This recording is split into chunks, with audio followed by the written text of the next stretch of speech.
Welcome to Learn with Sam and Ash. I'm Ash and this is our 30-day challenge to speak fluent English. So if you remember, we have already completed day 9 and this is our day 10. We will take a little break from tenses and today we'll understand a very basic concept of English grammar, and that is types of sentences. So let's get into the presentation mode and understand why do we need sentences. In order to convey any form of idea, you need a medium, and that is called as sentence. So for example, I say, I want a glass of water. Immediately, the person I'm saying this sentence to will understand that I am in need of some water. So this is how you conveyed your message to another person. And you used a sentence in order to do that. Before we understand sentence in more detail, we need to understand a simple concept here that is named as clause. So what is a clause? A clause is a combination of words with a subject and a verb. Please understand and remember the important part here is it should have a subject and it should have a verb. An example, Ram enjoyed. It's a very simple sentence or it's a very simple clause. It has a subject and it has a verb. She is crying because her father died. She is crying is one part of the sentence. Her father died is another part of the sentence. So they individually are called as clause. Don't worry about the because in between, because we will have separate discussions of these conjunctions. How can we use these conjunctions to join two simple sentences? Moving on. Question arises, how many types of clause do we have? So we have two types of clause, independent clause and dependent clause. Let's discuss them in more detail. An independent clause is also known as main clause. I'm very much sure that moreover in your grammar books or any video that you're watching, you will always listen main clause. It's very rare people call independent clause. And they make complete sense. They stand alone and they hold the complete meaning of the sentence. That means, as the name suggests, independent, they don't need to be dependent on other sentence to make a meaning out of it. An example, Ram shouted. So Ram is a subject over here. Shouted is a verb. And as we discussed in the definition of a clause, that it's a combination of words and always have a subject and a verb. So this sentence over here, Ram shouted, makes complete sense. And it doesn't need any complementary sentence to give it more meaning. Another example, Lakshman watched movie.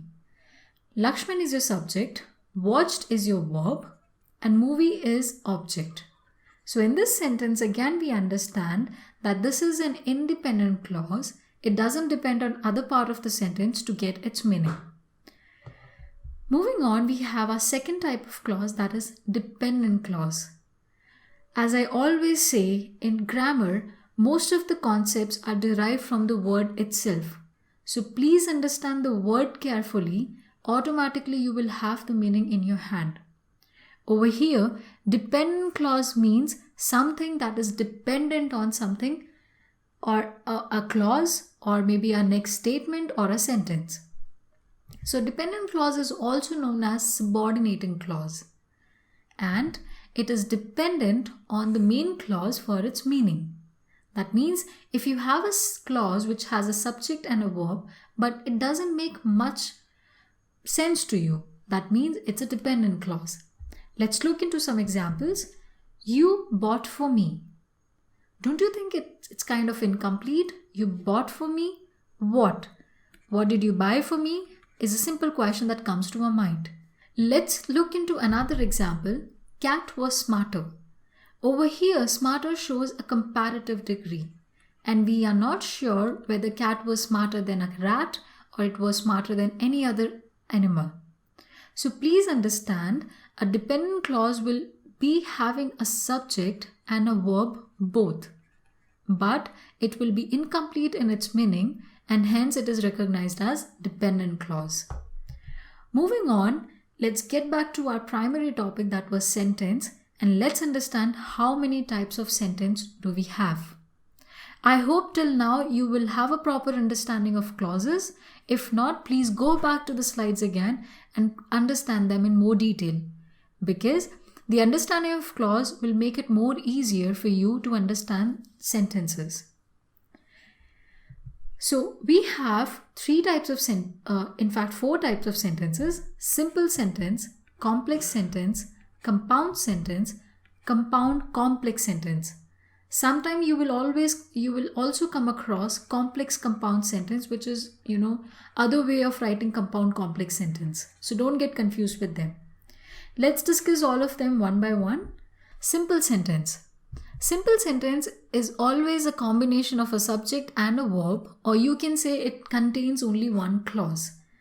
Simple sentences make complete sense and they stand independently because it's only having one clause in it. An example, Ram is a good boy.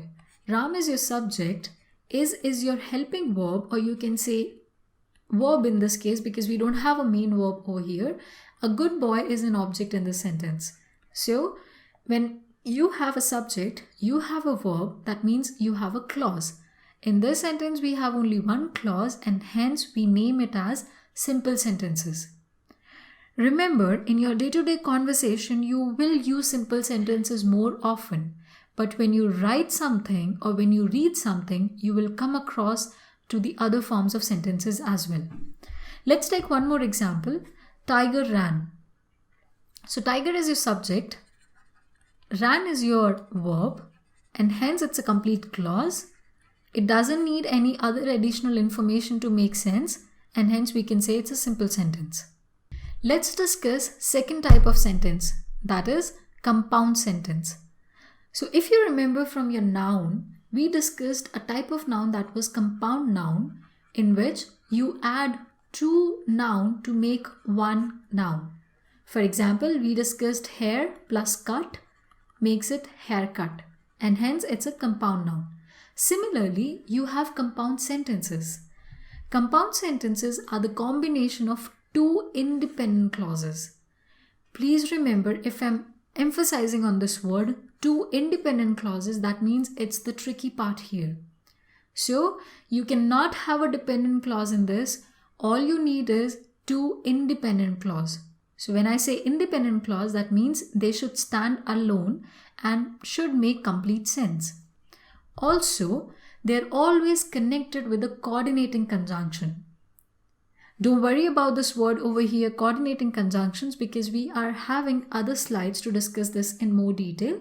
But over here, please understand, you need a conjunction to join two independent clauses to make a compound sentence. Very well, let's look into some examples. Ram sang and she danced. So if you look here, Ram sang is one clause, she danced is second clause, and we join them together with a conjunction that is and. So when I say a clause, Ram is a subject, sang is a verb. Over here, she is a subject, danced is a verb. Together, they are forming a compound sentence. In this sentence, we have two independent clauses, Ram sang and she danced. Together, they form a compound sentence with the use of this conjunction and. Over here, please focus, and or any other type of conjunction plays a very important role. We'll discuss them in detail in the next slide. Let's discuss coordinating conjunctions. You remember this word from the last slide, coordinating conjunctions? As the name suggests, it is helping two independent clauses to come together to form a compound sentence. And the words that help you or that are recognized as coordinating conjunctions are fanboys. Let's discuss what are fanboys. F stands for, A stands for and, N for nor, B for but, O for or, Y for yet, and S for so. So this is an easy way to remember fanboys, and hence we have abbreviated in this sense: for, and, nor, but, or, yet, and so. An example, it was raining, so I carried an umbrella. It was raining is one clause. Please remember it's an independent clause. and hence it holds complete meaning. I carried an umbrella is another clause, again an independent clause, together joined by a conjunction from fanboys or joined by a coordinating conjunctions to form a compound sentence. Guys, please remember, we are using very common words to make this concept very clear to you. If you still have a doubt, please go back and start again. You will definitely get accustomed to it. So in this case, as I said, it was raining is one clause. I carried an umbrella is second clause joined by this conjunction. Another important thing that you have to remember, there is a punctuation that is used before this coordinating conjunction. So it's an important part that you use a comma before a coordinating conjunction.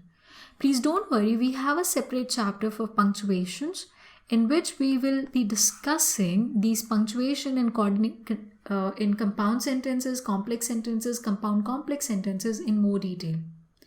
So moving on to our next type of sentence, that is complex sentence. I know the name itself is tricky, right?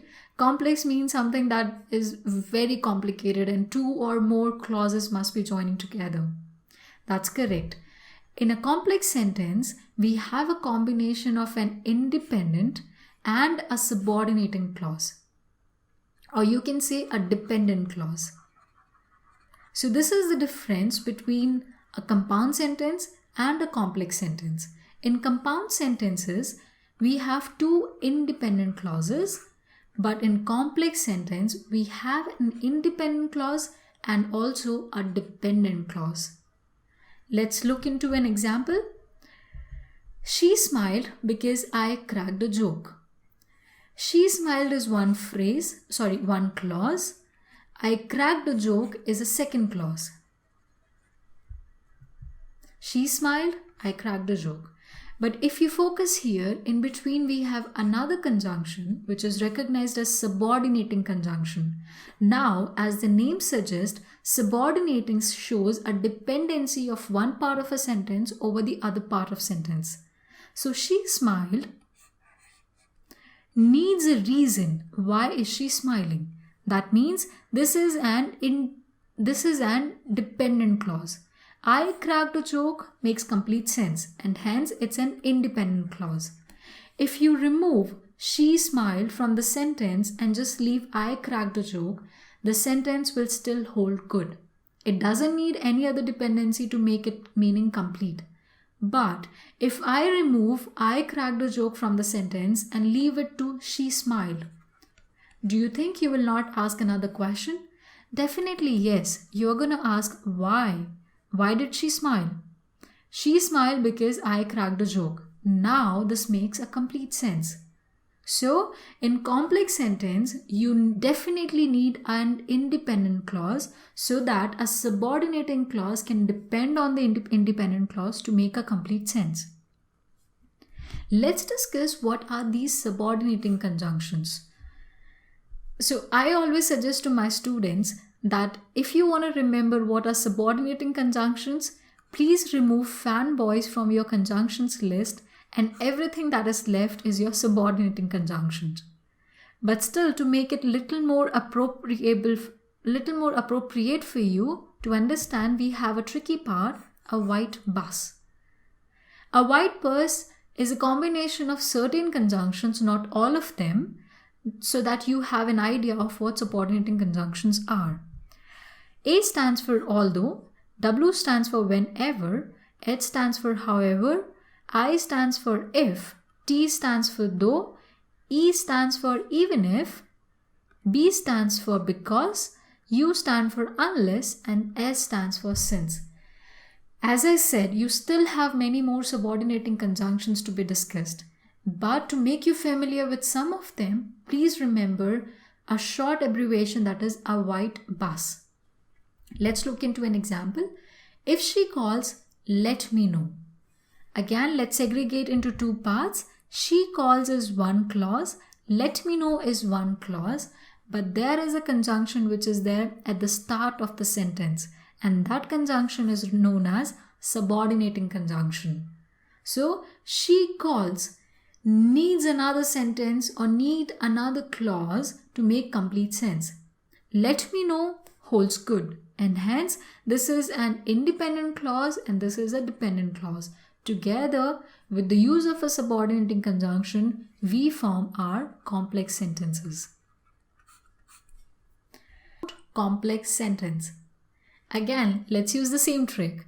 Understand with the name itself, compound complex sentence. Doesn't it show that it's a combination of compound and complex sentence together? That's pretty much correct, but not exactly. So in compound complex sentence, you need a combination of two or more independent clauses and one or more subordinating clause. Please remember, in complex sentences as well as in compound complex sentences, you need independent as well as dependent clauses. But in compound complex sentence, you should have at least two or more independent clauses and one or more subordinate clauses. Also, they are connected with conjunctions. These conjunctions will be a combination of coordinating conjunctions as well as subordinating conjunctions, since we are combining compound and complex together. When class started, Ram came and Sita left. Okay, so let's divide them into individual clauses and understand how are they joined together. Class started is one clause, clause number 1. Ram came, clause number 2. Sita left, clause number 3. Clearly it shows that 2 of 3 clauses over here are independent clauses and one clause is a subordinate clause. So what do you think a subordinate clause would be? Definitely class started, because we have a subordinating conjunctions at the very start of our sentence, and then we have 2 independent clauses, that is Ram came, a subject and a verb. I am again repeating it. A subject and a verb makes a clause. And then you have another clause, Sita left. So to join 2 independent clauses, we have used a coordinating conjunctions, and to join 2 independent clauses with a subordinating clause, we have used a subordinating conjunctions. I know it's a lot of information all at once, so please divide it into individual concepts. You need independent clauses, you need dependent clauses, and you need coordinating conjunctions, you need subordinating conjunctions as well. Moving on, we have a punctuation here to segregate a dependent clause and independent clauses. As I said in the previous slides as well, that these punctuations are studied in more detail in the chapter of punctuations. Let's take this one more example, and I would say very last example, to make this compound complex sentence clear to you. My son cried when I left the room, but I didn't hear. So in this case, we have 3 clauses. My son cried, I didn't hear, I left the room. In this case, my son cried makes complete sense. I didn't hear also makes sense. But I left the room is combined with a conjunction, that is your subordinating conjunction, and hence this is your dependent clause. So here's a fact that you should remember. When you have a subordinating conjunction coming at the start of the sentence, you need a comma immediately after that, or you can say you need a comma immediately before a coordinating conjunction. So a comma is required when subordinating conjunction comes first in your sentence and then your coordinating conjunction comes. So in order to segregate them both, you need a comma in between. This was our day 10, and we understood how many types of sentences do we have. We got where we can use them, how we can use in our day-to-day structure. So, thank you so much for watching us. If you have not subscribed, don't forget to subscribe. If you have already subscribed, give me a thumbs up to this video so that we come back with another day with a lot of information just to help you out. Thank you again.